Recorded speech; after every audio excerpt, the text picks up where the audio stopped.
Assalamualaikum warahmatullahi wabarakatuh. Bertemu lagi dengan saya Ibu Maharani MPD di mata kuliah Pendidikan Pancasila ya. Jadi kali ini kita akan membahas dulu tentang apa itu definisi dari Pancasila, kemudian asal mulanya dan landasan yuridis yang mendasarinya adanya pendidikan mata kuliah Pancasila di perguruan tinggi ya. Jadi kalau untuk dalam hal kenegaraan, landasan yuridis dari Pancasila itu tertuang dalam UU RI nomor 12 pasal 35 ayat 2 tahun 2012, yaitu tentang pendidikan tinggi secara eksplisit menyebutkan terkait kurikulum nasional setiap perguruan tinggi wajib menyelenggarakan mata kuliah Pancasila, kewarganegaraan, agama, dan bahasa Indonesia. Dan hal ini kemudian didukung lagi dengan surat edaran Dirjen Dikti ya. Surat edaran Dirjen Dikti nomor 914/E/T/2011 tentang penyelenggaraan perkuliahan pendidikan Pancasila di perguruan tinggi. Jadi jelas ya, mata kuliah ini sangat wajib ada di seluruh perguruan tinggi yang ada di Indonesia ya. Tujuannya apa? Tujuannya adalah dengan adanya mata kuliah Pancasila, mahasiswa mampu mengkaji, menganalisis, dan memecahkan masalah-masalah dalam kehidupan sehari-hari ya, dalam kehidupan berbangsa dan juga bernegara ya, dengan hanya berpedoman kepada Pancasila serta Undang-Undang Dasar ya. Jadi memecahkan masalah hanya dengan menggunakan ideologi dari Pancasila serta Undang-Undang Dasar. Nah, selanjutnya Pancasila sendiri ada dua pengertian tentang Pancasila. Yang pertama adalah Pancasila formal dan Pancasila sebagai material. Nah, sekarang kita lihat dulu Pancasila secara formal, yaitu pengertian abstrak yang berupa ide-ide tokoh perumus Pancasila yang dituangkan dalam rumusan tertulis. Ya, jadi di sini Pancasila ini kan dibentuk oleh tim perumusnya ya. Siapa tim perumusnya? Yaitu Insinyur Soekarno dan juga Bapak Muhammad Hatta serta anggota BPU PKI yang lainnya ya. Jadi di sini Pancasila yang dikatakan formal adalah Pancasila dijadikan norma dasar hukum ya yang positif dengan dicantumkan dalam pembukaan Undang-Undang 45. Jadi tata kehidupan bernegara Indonesia tidak hanya itu bertopang pada asas sosial, ekonomi, atau politik saja, tapi juga pada asas kultural, religius, dan kenegaraan yang unsur-unsurnya itu terdapat pada Pancasila. Jadi kalau bisa kita simpulkan, Pancasila formal artinya Pancasila yang tadi sudah dirumuskan itu dibentuk menjadi hukum tertulis yang menjadi pedoman hidup bernegara warga Indonesia.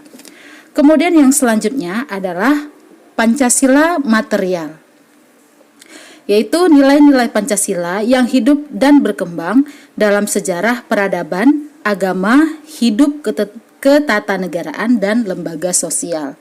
Artinya adalah nilai-nilai Pancasila ini secara alamiah ya, itu hidup dan berkembang di dalam kehidupan sejarah bangsa Indonesia sendiri, bahkan jauh sebelum Pancasila ini dirumuskan.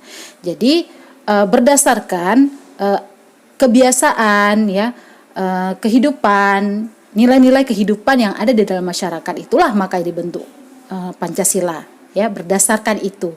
Jadi disitulah disebut dengan Pancasila mengandung pengertian material, yaitu nilai-nilainya sudah ada, terkandung atau diamalkan di dalam kehidupan warga negara Indonesia itu sendiri.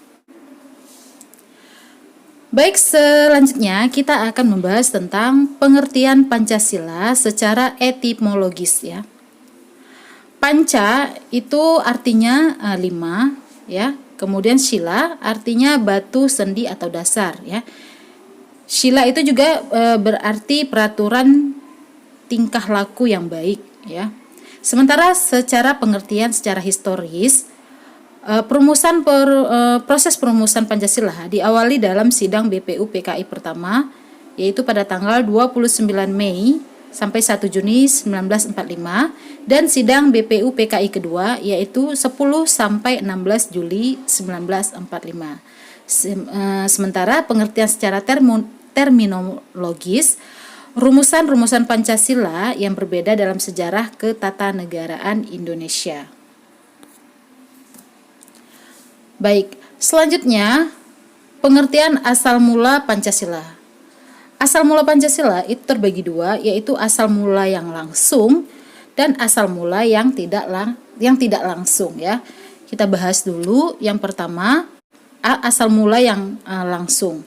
Yang pertama adalah asal mula bahan atau causa materialis. Artinya adalah causa materialis artinya Pancasila dalam kepribadian dan pandangan hidup bangsa Indonesia. Ya, jadi Pancasila itu nilai-nilainya terkandung dalam kepribadian dan pandangan hidup bangsa Indonesia. Kemudian yang kedua, asal mula bentuk atau causa formalis. Artinya adalah Pancasila yang diprakarsai oleh Insinyur Soekarno dan Hatta, juga anggota BPU PKI lainnya, merumuskan dan membahas Pancasila terutama dalam hal bentuk, serta rumusan serta nama dari Pancasila ya. Jadi secara formalis Pancasila itu memang dibentuk sebagai rumusan ya. Selanjutnya adalah asal mula karya atau causa efisien ya, yaitu Pancasila oleh PPKI disahkan menjadi dasar negara setelah dilakukan pembahasan dan sidang BPU PKI oleh anggota BPU PKI sendiri dan juga panitia 9. Jadi di sini causa efisien maksudnya adalah Pancasila itu disahkan sebagai dasar negara. Kemudian selanjutnya ada asal mula tujuan ya, atau causa finalis ya. Yaitu Pancasila oleh BPU PKI, oleh panitia 9, oleh Soekarno dan Hatta itu menentukan tujuan perumusan Pancasila setelah ditetapkan oleh PPKI sebagai dasar negara yang sah ya.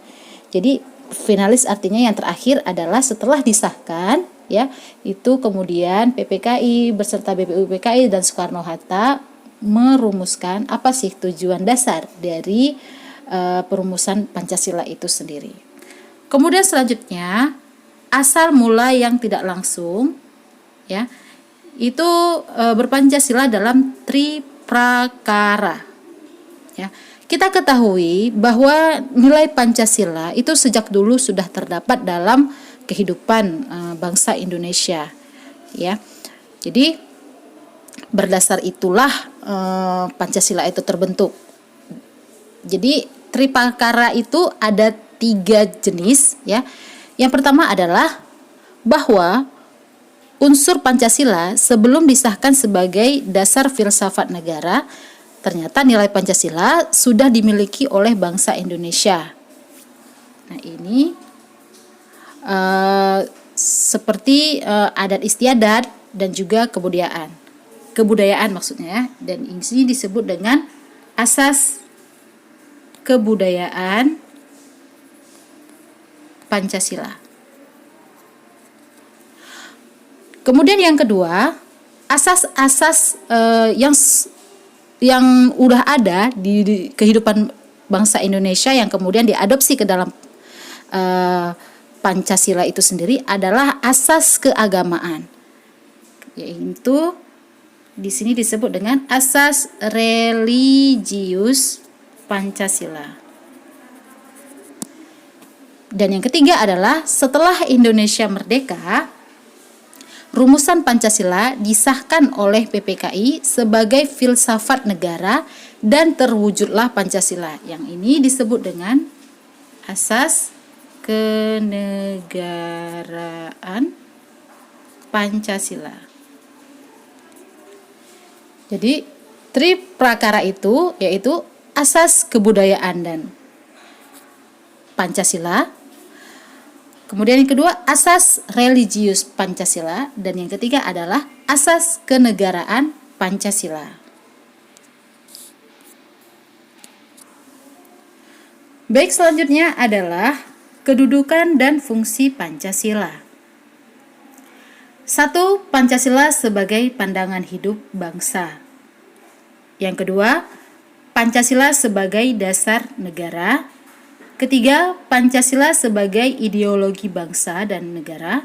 Dan yang keempat, Pancasila sebagai ideologi terbuka. Maksudnya ideologi terbuka adalah bahwa Pancasila itu fleksibel ya, bisa juga menerima pemikiran-pemikiran atau ideologi dari luar, akan tetapi harus relevan atau sejalan dengan norma-norma atau nilai-nilai yang dimiliki oleh bangsa Indonesia. Kemudian yang selanjutnya, visi ideologis bangsa Indonesia. Yang pertama adalah Pancasila sebagai ideologi persatuan. Yang kedua, Pancasila sebagai ideologi pembangunan. Dan yang ketiga adalah Pancasila sebagai ideologi terbuka. Ya. Nah, yang selanjutnya kita mengenal 3 dimensi dalam ideologi. Yang pertama adalah dimensi realitas. Ya. Apa itu dimensi realitas? Yaitu nilai-nilai dasar yang terkandung oleh ideologi, mengakar dan hidup dalam masyarakat Indonesia dan menjadi identitas budaya Indonesia. Jadi nilai-nilai dasar yang terkandung oleh Pancasila, oleh ideologi kita yaitu Pancasila, itu hidup dan juga berakar menjadi identitas dari budaya kita. Kemudian selanjutnya adalah dimensi idealitas. Ideal itu artinya tolak ukur kita gitu. Jadi ideologi Pancasila ini adalah cita-cita yang hendak dicapai dalam segala bidang kehidupan berbangsa, sehingga Pancasila ini menjadi arahan atau sebagai pedoman hidup bernegara oleh negara Indonesia. Kemudian selanjutnya dimensi fleksibilitas, ya, fleksibel artinya mudah menyesuaikan, ya. Jadi dimensi fleksibilitas adalah ideologi yang mempunyai keluasan sehingga mampu berjalan bersama dengan pemikiran baru, tapi harus relevan. Jadi kita pun tidak kehilangan jati diri dan hakikat yang dikandung oleh bangsa Indonesia. Baik, selanjutnya kemampuan bertahan sebuah ideologi. Ya. Jadi sebuah ideologi itu mampu bertahan jika dia memiliki beberapa hal-hal sebagai berikut, ya. Yang pertama adalah kualitas nilai-nilai dasar, ya.